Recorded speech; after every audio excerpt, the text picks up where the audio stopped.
Good afternoon. Welcome to American National University Career Services presentation on how to get your resume noticed.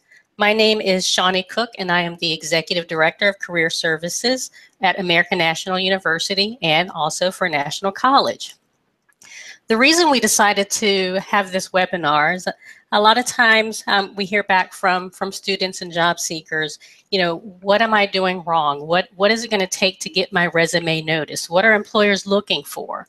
How can I make sure that my resume doesn't get stuck in the no pile? So we combined some feedback from employers and best practices that we know of to come together with this presentation that will help you craft a resume that is competitive in today's job market. So just 3 major points as we get started, things that you may have known and you may not have known. Prospective employers generally spend about 15 to 30 seconds doing a quick scan over your resume the first time. And it's in that 15 to 30 second scan that they're deciding whether or not you're going to go in the yes pile or the no pile. Of course, the no pile probably doesn't get looked at again.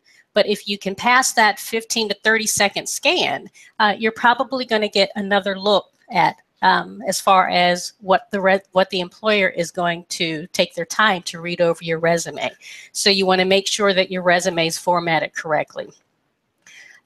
Small mistakes can cost you the job. If the employer sees a lot of errors on your resume, or if under your education you have experience, if you're missing periods on some of your bullets and some of your bullets you have periods, employers see that as an indication of how well you pay attention to detail. So those can be costly errors.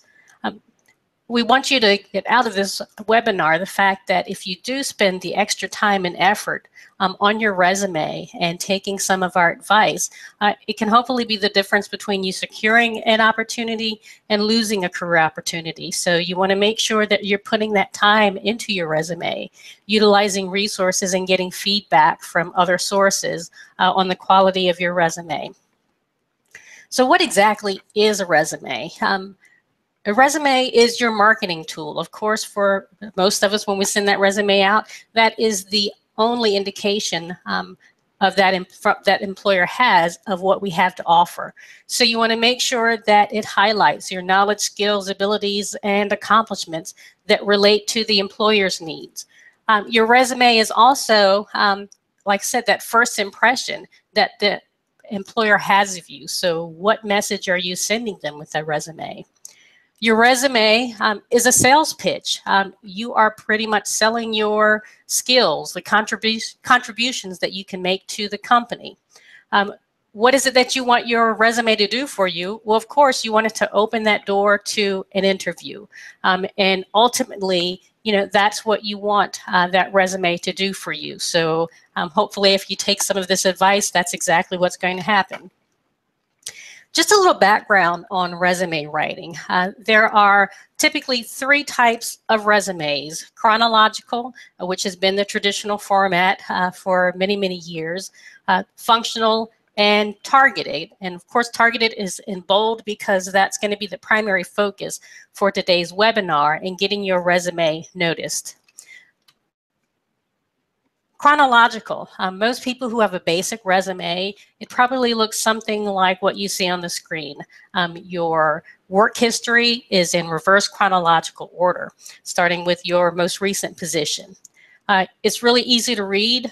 There's no guesswork for the employer.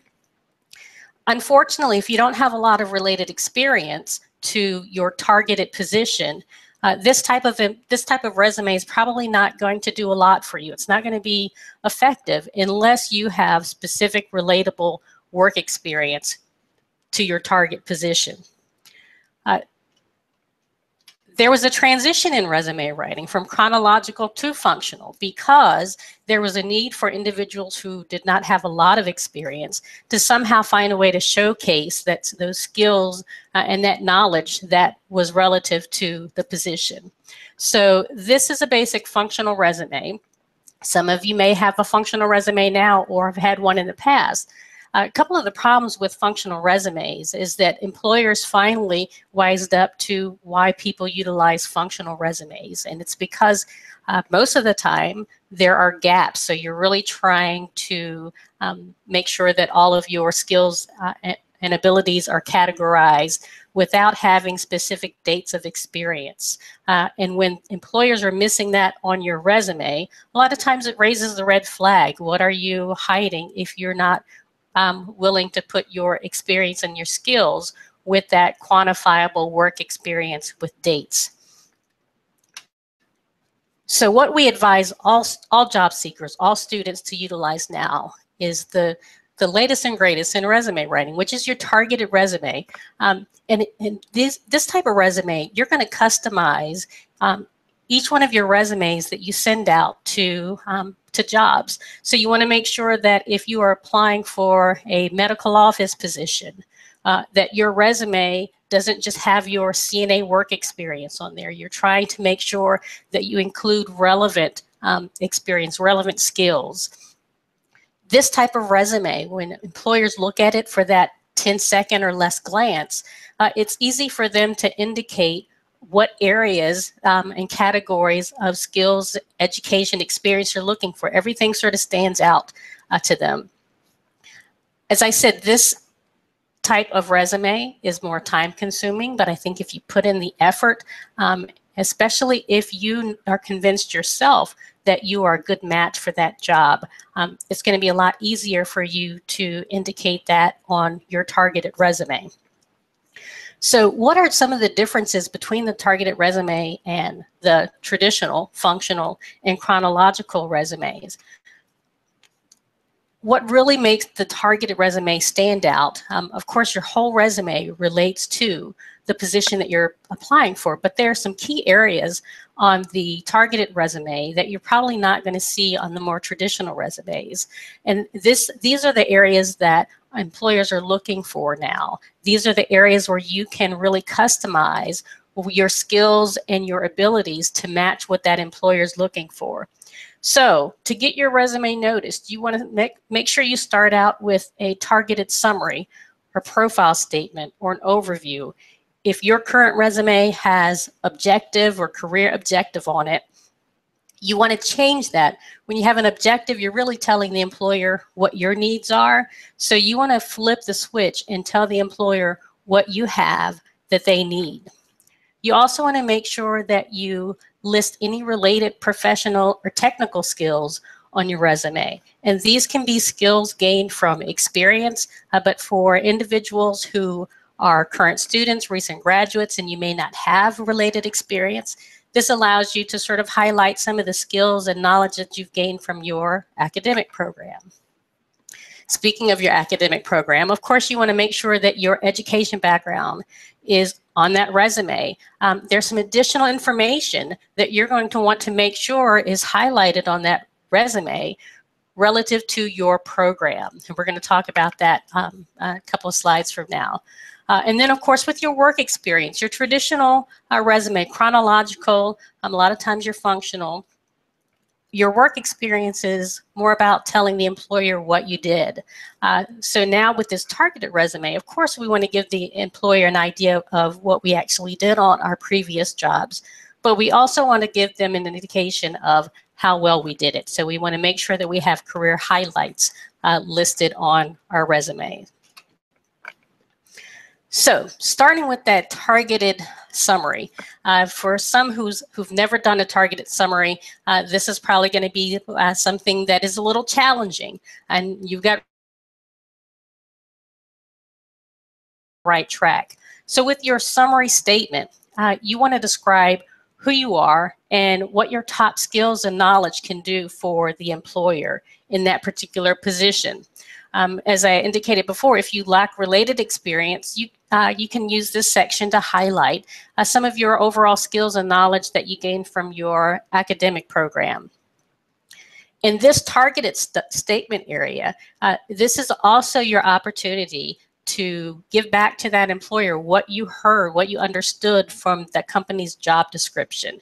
So it's a great place to incorporate skills and qualifications that were mentioned in that employer's job description.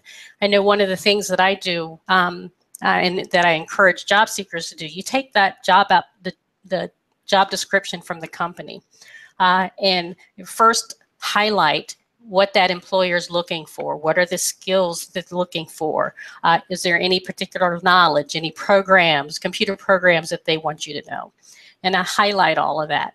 And then I have you go back and take a pencil or a pen and then circle all of those skills, that knowledge, those qualifications, those traits that you have. And those are the things that you know you need to get on your resume. And this summary statement is your first opportunity to highlight those skills and knowledge. So I've given you a couple of examples here. The first is a summary for a medical assistant.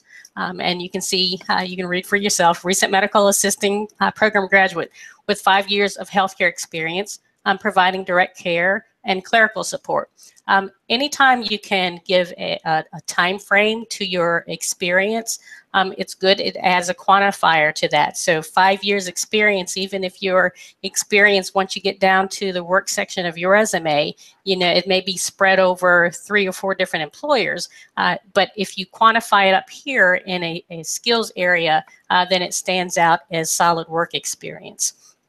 In the summary, you see coding, medical terminology, HMOs. These are all skills. This is all knowledge that employers are going to be looking for in the people that they hire for medical assistants. So if you possess that and you have a strong background in it, then this is the classic area to get that information noticed. You also see an example for an IT summary. Upcoming graduate. So if you're upcoming graduate, recent graduate, you know, this is a great opportunity for them to know that you have that academic background and that focus. And again, in this particular example, you will see that some of the skills and the traits or characteristics that this particular person says that they have would be relative to what an employer who's looking for a network support technician would be looking for. So you want to make sure that that is your hook. That's how you get that recruiter or that hiring manager's attention. So the next section you want to make sure that you have on your targeted resume to help your resume stand out and be noticed is an area where you highlight your related professional and technical skills. And this again should be customized according to the needs of that employer for that particular position. So you want to emphasize any directly related skills that you have. If you're applying for, in this example, if you're applying for an MOP or medical office professional position, you want to make sure that if you've had medical office experience, that you have that highlighted in your professional skills area. If you have experience in customer service, you want to make sure that you also include that. Depending on the experience that you've had, most of your skills can come from that, but if you're lacking experience, then some of your professional skills can come from some of the strengths that you possessed in your academic program. I want to caution you, as you're coming up with your skills section, you want to make sure that you're not using overused adjectives or generalized traits that have really become outdated and trite now. So anybody can say they're hardworking. Anyone can say they're detail-oriented or a team player. But what are those quantifiable, what are those specific skills that you have that you know can be measured by an employer? And those are the skills that you want to make sure that you have on your resume. You want to do what you can on that resume to stand out over what most people are doing on their resumes now. So try to avoid using those types of traits and characteristics on your resume. You really want to start using skills that have more substance to them and that are directly related to what your target position is. Your skill section, you can arrange it in a border with no, and a table with no borders, like the example that you see there, or it can be in a block paragraph form, right up underneath your technical skills.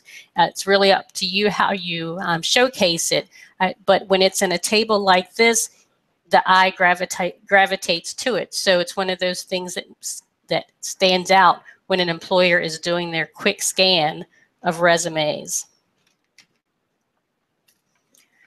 So here we get to your educational background and how can you maximize that educational experience. You know, a lot of times you spend 2 to 4 years in an academic program. And so, you know, working and gaining that experience in your field sometimes is challenging to do while you're going to school. So this is why you want to really make sure that you have all the essential information where there's no doubt in the employer's mind what you gained from your academic program. So include the program details. Of course, your basic information starts with the college that you're attending or that you graduated from. If you have actually graduated or obtained your degree, then you would just put the date. You see on this example, associate's degree in surgical technology, January 2017. The employer can assume that that student has obtained their degree because there is one date there. If you are still in school, then you put the date that you started to present to indicate that to that employer that you are still working on your degree. You also want to make sure that you provide your relevant coursework. There are 2 reasons to do that. One, there are employers that may not quite know what is involved in your academic program. So there are components that are within your major that may be relative to what that employer really needs in that particular position. Another reason why you want relevant coursework on your resume is because you want to take every opportunity that you can to try to get keywords that are related to that field and to that position on your resume as often as you can. And sometimes when you're not able to do that in your actual skills section or your experience section, the only opportunity for those keywords to be picked up, whether or not it's in a computerized scanner, which some HR departments are using, or whether it's just a human eye that's scanning, you give yourself more opportunity for them to take a second look at your resume when you can relate more of those industry-specific terminologies on your resume. So, in addition to your relevant coursework, if you completed a practicum or clinical experience, it's a good place to actually incorporate that on your resume. If you had any special projects that you were assigned or that you completed, it's a good place to put that on your resume also. A lot of people like to put their GPA on your resume. If you put your GPA on your resume, make sure that it's a 3.5 or above, which is pretty much the standard that employers are impressed with. So make sure that in this area, if you're lacking that work experience, that you are really making the most out of your the things that you've learned in your program. So, getting to work experience, your chronological resume, of course, like I said before, is really more about what you did on your job. So now we're trying to really give that impression to the employer of what quality you bring to the table. So your work experience should explain your role and your contributions. You want to make sure that you use action words in your descriptions. Don't start everything with responsible for or worked with or handled. You want to make sure that you list your key accomplishments. Like I said, this is really important to employers because they want to get an idea of how well you're able to perform on your jobs? What things have you been recognized for?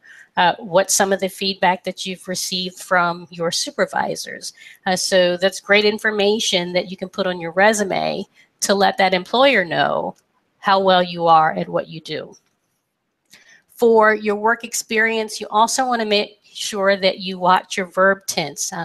You know, I've been in the role of a hiring manager myself on a number of occasions, and you know, there's so many people on their current jobs. You know, they are using past tense, or in their former jobs, they're using present tense as if they're still there. So you want to make sure that those what seems like small things when you're actually writing your resume, like I said, there are a lot of things that the employer is reading into it.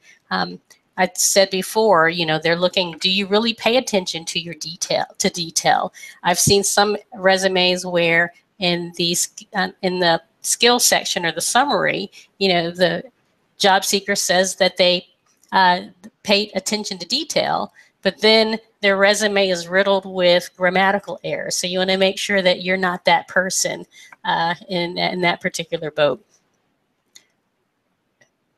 One of the keys to coming up with your work experience, if you really can't remember some of the things that you've done on jobs or what you think would be essential to list on your resume, if you can get your hands on your current job description or past job descriptions, it can help you remember some of the key tasks that you have. It may also help you figure out how to verbalize that on your resume, as opposed to using a lot of short bullets such as filed paperwork. A lot of times when you get so caught up in the day-to-day activities of a job, you really forget about all of the other details and more complex skills that you had to utilize that may not have been on a day-to-day basis. But as your work experience goes, the best way to highlight your work experience is, like I said, to make sure that you are listing those key results. Now this screen here, this shows you an example. And one of the keys to making sure that you are standing out with your work experience is having that extra section called key results. You might want to call it professional accomplishments, major contributions. How well did you do your job? What was that feedback? So in this particular position for this medical assistant, she doesn't spend a whole lot of time talking about what she does as a medical assistant, because if she's applying for a medical assistant position, the employer already knows. What the employer really want to know is how well you did it. What were some of those proficiencies that you were able to demonstrate? Do you know the industry terminology? For those who may not have professional experience that's relative to what the employer is looking for, this is a great opportunity to add internships or volunteer work. Even if you may not have received payment for a job, if it's an experience where you feel like you gained important skills that relate to what you want to do, what your target is, it is completely appropriate to place those on your resume in your experience section. If you don't have experience, you want to make sure that you get some so that you can have more substance in your work experience section for your resume.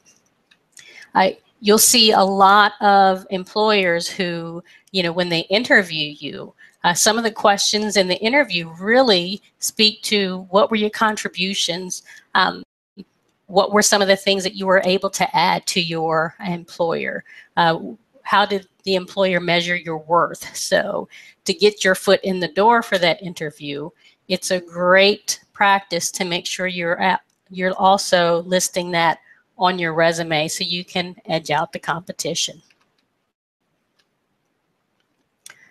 So some of the basic do's and don'ts that will help you get your resume noticed. As I said, you want to make sure that you tailor your resume to the specific job opening. It's really important. I know it takes extra work, especially if you're applying for lots of different positions and having to really craft that resume to match that.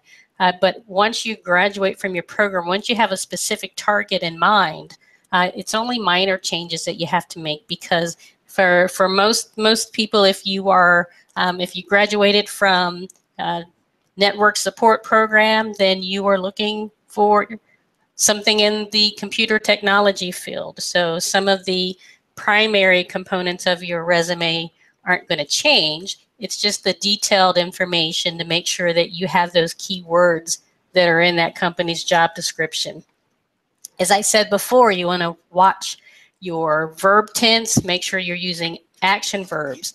Now here's one that's a good debate now. How long should your resume be? If you have less than 5 years of related experience, make sure your resume is just one page.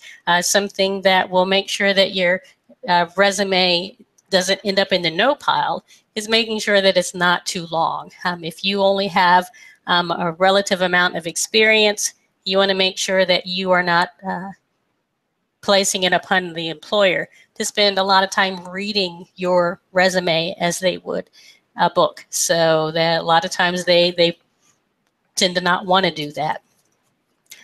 You want to make sure that your resume is in the right format. Sometimes if you use a template and you email it or upload it to a company's website, sometimes it does not transfer in the correct format. And if that's the case, employers are not going to call you to let you know that you need to send your resume again. The best way to actually send a resume, either uploading it or emailing, is to convert it to PDF. So you can make sure that the way you send it is the way that they receive it. Make sure you proofread your resume. A lot of times when employers are looking over your resume, it's those mistakes that are on there that will make sure that your resume ends up in that no pile. So one of the things you want to make sure you avoid, we see a lot of resumes that come in where the job seeker is speaking in the first tense. So it's, I am a medical assistant program graduate, or my experience includes. For your resume, you're not writing in complete essay form. So you want to make sure that you're not using words like I, me, my, or they. As I said before, you want to make sure that you're focusing on a specific summary, not an outdated objective. If you are attending college or have attended college, anything from high school needs to drop off of your resume. Employers know that if you're in school or you've been accepted by a college, that you have completed high school or have your GED. So you want to make sure that you don't waste a lot of time and space on your resume with information that's not going to get you noticed on there. Make sure that you don't use acronyms or abbreviations that employer would not understand. A lot of times that's another reason why resumes will end up in the no pile, because there's so many acronyms and abbreviations, the employer is not able to understand what the job seeker is trying to relay. You want to also make sure you don't waste time listing every duty that you had for every job. When you do that, your resume becomes more of a reading document, and it loses the functionality of allowing that employer to scan over it, looking for those highlights. So when you're choosing what job duties to list on your resume, make sure that you are going with one, tasks that are most relative to the position that you're applying for, or two, tasks that really show a complex or advanced ability to perform the assignment. So if you have a position, and let's say you were a sales associate, and you provided stellar customer service, and you assisted customers with their purchases, accepting credit cards or processing credit card payments and accepting returns, promoted sales events, in the store. You don't want to waste time saying that you dusted shelves or straightened racks of clothes. So make sure that you keep it relevant and you keep it at the level of employment that you're looking for now. When it comes to your references, we still see a lot of resumes that come in at the end of the resume. It says references available upon request. Well, employers know that if they request references, you're going to provide them. So you don't want to waste space on your resume putting that when you can use it to make sure you're highlighting the specifics that are going to get you hired for the job. When it comes to your references, they should be on a separate document, not attached to your resume, and only send them if the employer requests them. So once you have a good basis for your targeted resume and you're making sure that you have all the do's on your resume and you've avoided all the don'ts, and you've got your targeted summary, you've got your skill section, you have your education with highlights, you have your work experience with highlights, including internships and volunteer work and externships. You're going to sit back and take a look at your resume to make sure it's balanced, because that's another thing that employers and hiring managers are looking for as they assess resumes. Is it aesthetically pleasing? So, can it easily be read? When it comes to your font, it should be black and it should be easy to read. It shouldn't be script. It should be something that you know is pretty much universal to all Windows programs. When you're looking at the balance of your resume and also wanting to ensure that certain things stand out, you want to make sure that you are effectively using bullet points and bold font to highlight essential information. As you do that blanketed look over your resume, you want to make sure also that your print's not too small and that it's not too large. So if you have a lot of information and you're trying your best to get it all on one paper, you don't want to take your font down to a 6 just so it will fit, because 9 times out of 10, your hiring managers aren't going to be able to read it. But you also don't want it to be too large, as if you're compensating for not having enough information. And we're going to talk about that, just some quick tips here to help you if you are at a loss for content for your resume. So that will help you from having to play around too much with your font sizes. Also, try to avoid using decorative fonts or shaded backgrounds. Avoid using images, borders and pictures. Of course, don't put selfies of yourself on your resume. Some employers have some very specific policies about whether or not they can consider someone for a position if they see a picture of you and can fit you to a specific demographic. So you want to make sure that you are not setting yourself up for disaster there. And also avoid clip art on your resume. You really want to keep it straight to data information that reflects what you're bringing to the table.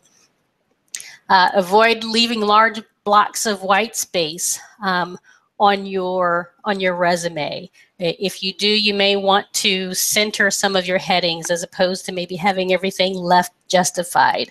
So you want to make sure that as you are doing that, that like I said, that resume is easily scanned by the hiring manager, and they can pick out the information they want, and it doesn't look like that you don't have a lot to offer. Make sure your job duties aren't too short. So what we see a lot of times, I think I mentioned it before, there'll be individuals who on one particular position, they may have four bulleted tasks, but each one of the task sentences may only have three words per bullet. So if that's the case, you want to make sure that you group like tasks. So if you have separate lines that say scanned documents, entered information into system, made copies for supervisors, if those are all on separate bullets, those are all administrative tasks. So it's okay to combine those in a compound statement separated with commas. And then maybe that next bullet, instead of being all administrative, would be more towards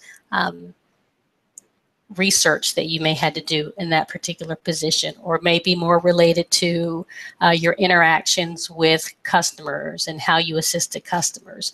So you do want to make sure that you don't have a lot of those short bullets, because that's what helps to create that unwanted large blocks of white space on your resume. So just make sure that once you have everything and you're ready to go with it, that everything is balanced according to some of the tips that you see here. So what are some of those key resources to help you with your resume content? That resume content is probably one of the more difficult steps in your resume development. So you've got a couple of things in your arsenal that you may not have even considered.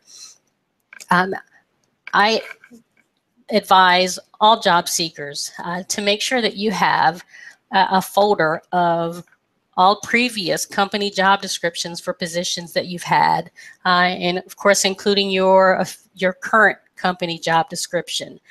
If you didn't get that job description while you were on that job, check online for that company's website. There may be a chance that they actually have that job currently open, and you can just go and print that job description. But what having those job descriptions will help you do, as I said before, is come up with that effective content for your work experience. Sometimes as you are in the day-to-day activities, you forget that your official job description, is a whole 2 pages long, because, some of them really were tasks that you did every day that may have been some of the easier tasks. So going back to that official job description will help you determine which tasks out of previous or current positions are probably best highlighted on your resume because they match with your target position.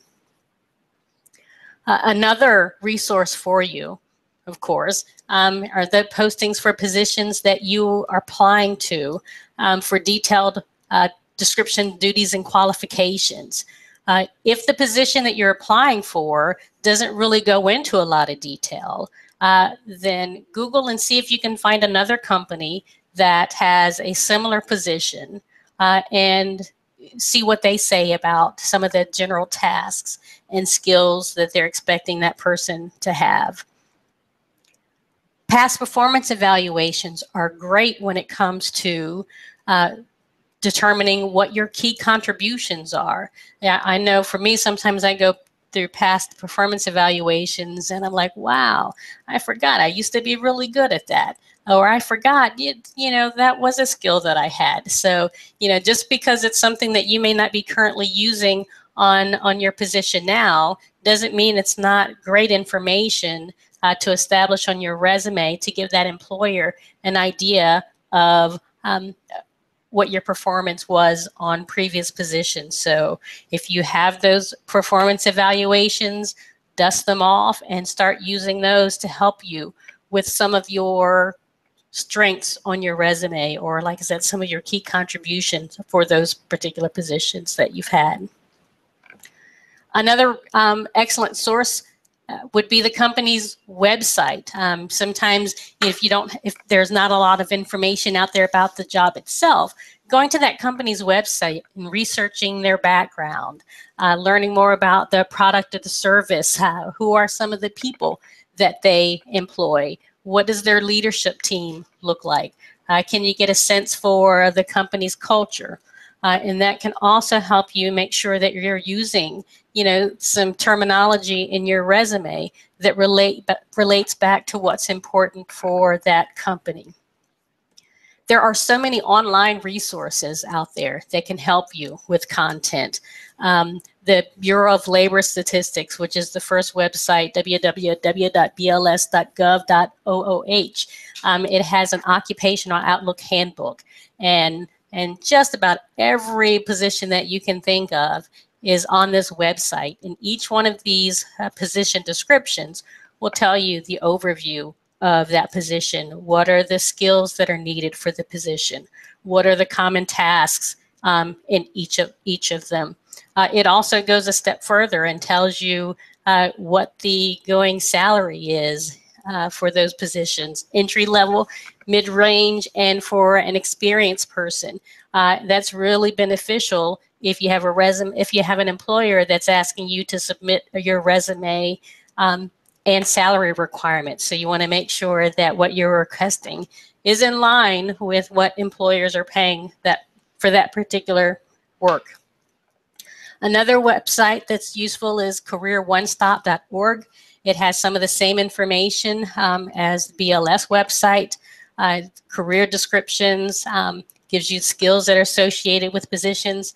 It also gives you labor market information. What areas are hiring more phlebotomy graduates as opposed to what areas are declining in those positions. It can also help you target your job search and know what employers you really need to be looking for that would be hiring someone with your skills and expertise.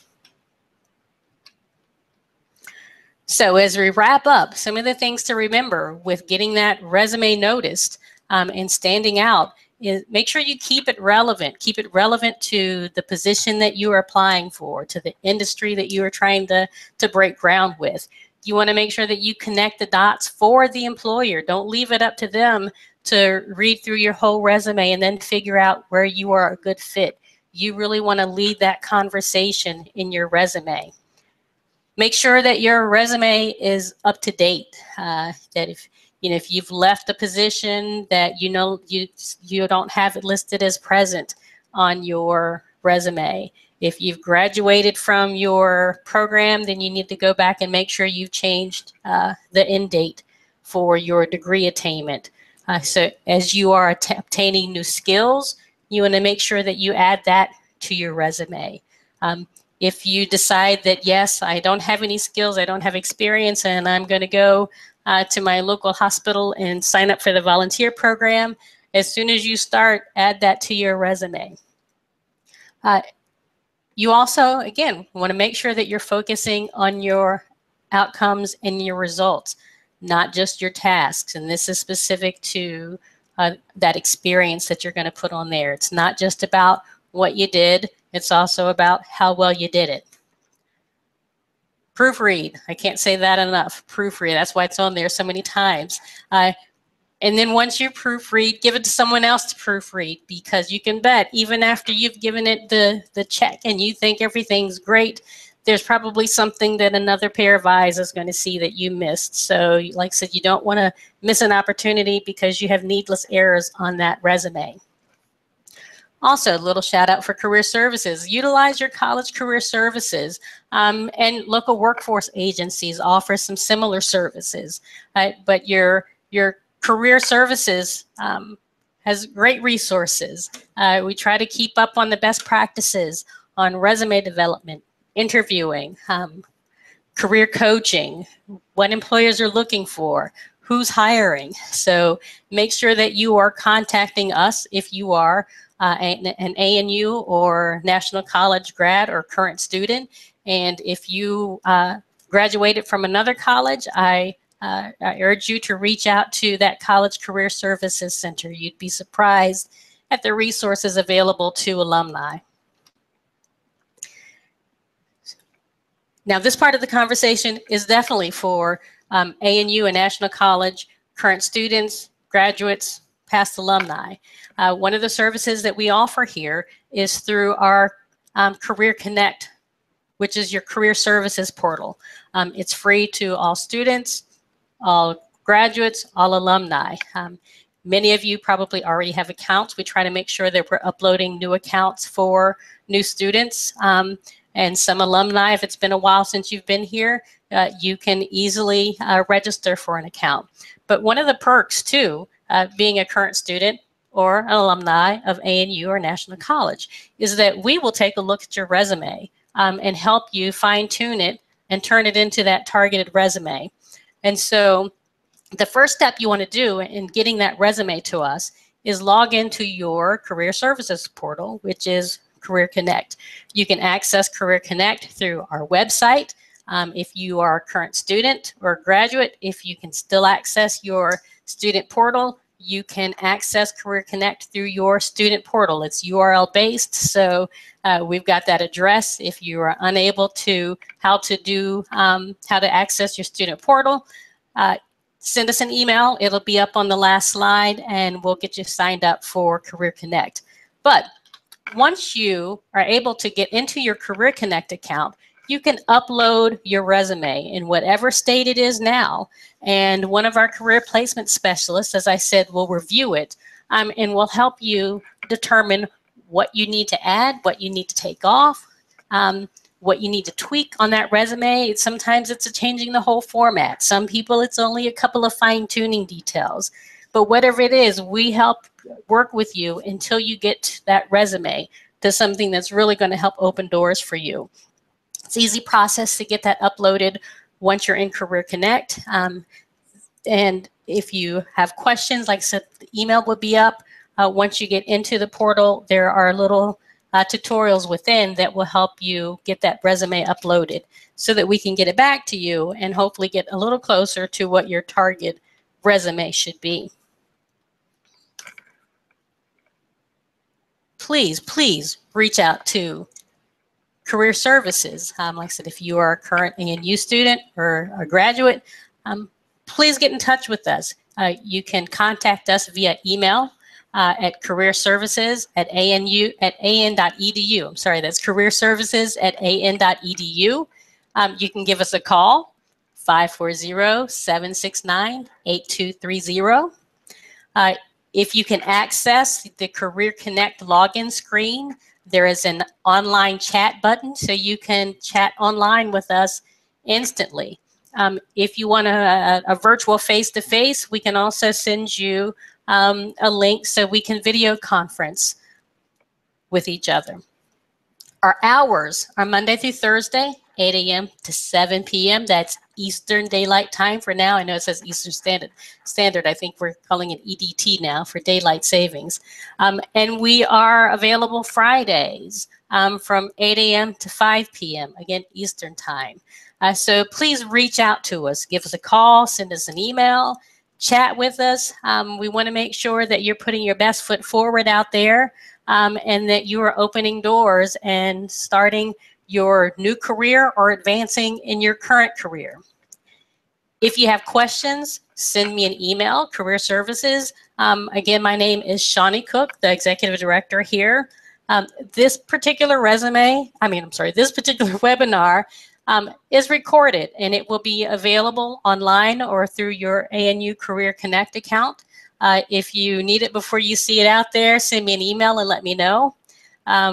We wish you the best from Career Services, and we would love to hear from you. Thank you.